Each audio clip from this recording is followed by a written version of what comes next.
तो आज मैं आपको एक अनोखी रहस्यमय कहानी सुनाऊंगा। अगर आप चैनल पर नए हैं तो अभी सब्सक्राइब कर ले तथा कहानी पूरा देखें। अंत में एक अनोखा रहस्य छुपा है। धन्यवाद। तो सुनिए।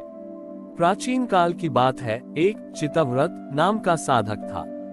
वह सत्य की खोज में बहुत व्याकुल रहता था। उसने देखा कि संसार में दो तरह के लोग हैं। एक वे जो पूरी तरह संसार में डूबे हैं और माया के जाल में उलझे हैं, और दूसरे वे जो संसार को त्याग कर अपनी आंखें मूंदकर एकांत में बैठे हैं। चितव्रत को समझ नहीं आता था कि सही मार्ग कौन सा है।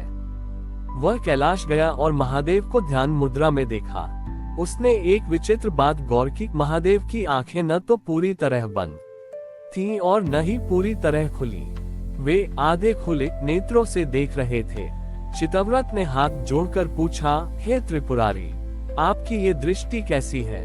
क्या आप जाग रहे हैं या सो रहे हैं? क्या आप संसार को देख रहे हैं या अपने भीतर के शून्य को?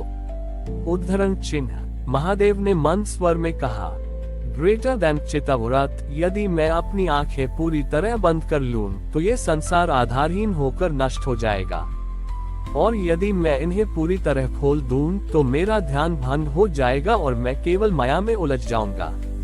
ये आधे खुले नेत्र संतुलन का मार्ग है। Greater than. चितव्रत को ये बात बहुत कठिन लगी। उसने पूछा, प्रभु, एक साधारण मनुष्य के लिए इसका क्या अर्थ है? महादेव ने उसे एक कार्य दिया। उन्होंने उसे तेल से लबालब भरा एक पात्र दिया और कहा, इस पात्र को लेकर इस पर्वत की 7 परिक्रमा करो। शर्त यह है कि तेल की एक बूंद भी बाहर न गिरे, और तुम्हें पर्वत की सुंदरता का वर्णन भी करना होगा। चितव्रत ने यात्रा शुरू की।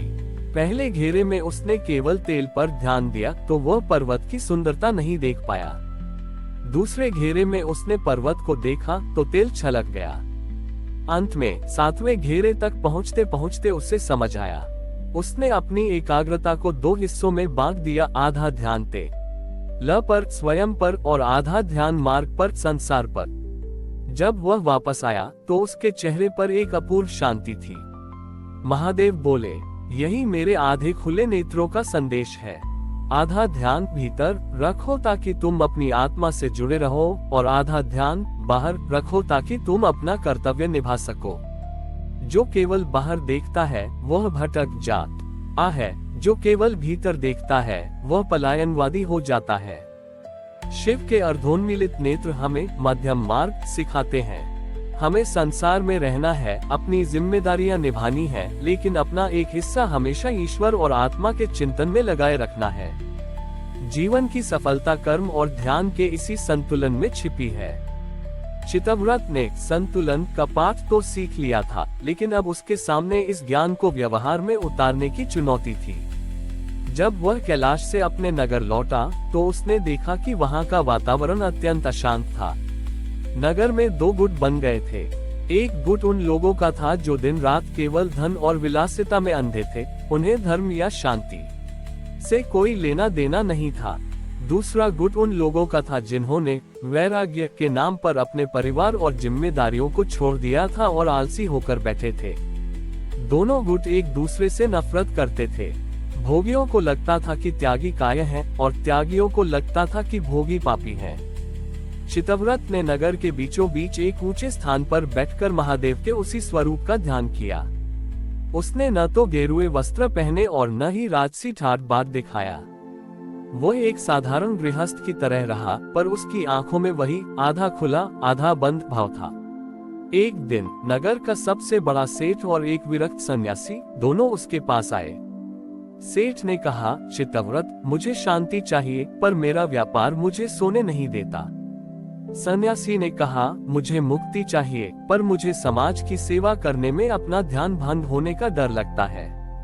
चितव्रत ने उन्हें एक पुरानी नाव के पास ले जाकर बिठाया जो नदी के किनारे बंधी थी। उसने पूछा, ये नाव कब काम आती है? दोनों ने कहा, जब यह पानी में हो। चितव्रत ने मुस्कुराकर कहा, ग्रेटर देन, बिल्कुल सही। नाव का अस्तित्व तभी है जब वह पानी में रहे, लेकिन अगर पानी नाव के भीतर आ जाए तो नाव डूब जाएगी। यही जीवन का रहस्य है। हमें संसार पानी में रहना है, पर संसार को अपने भीतर नाव में नहीं आने देना है। ग्रेटर देन, उसने सेठ से कहा, तुम धन कमाओ पर उसे अपना मालिक मत बनने दो। कर्म बाहर करो पर कर्ता का भाव भीतर मत रखो।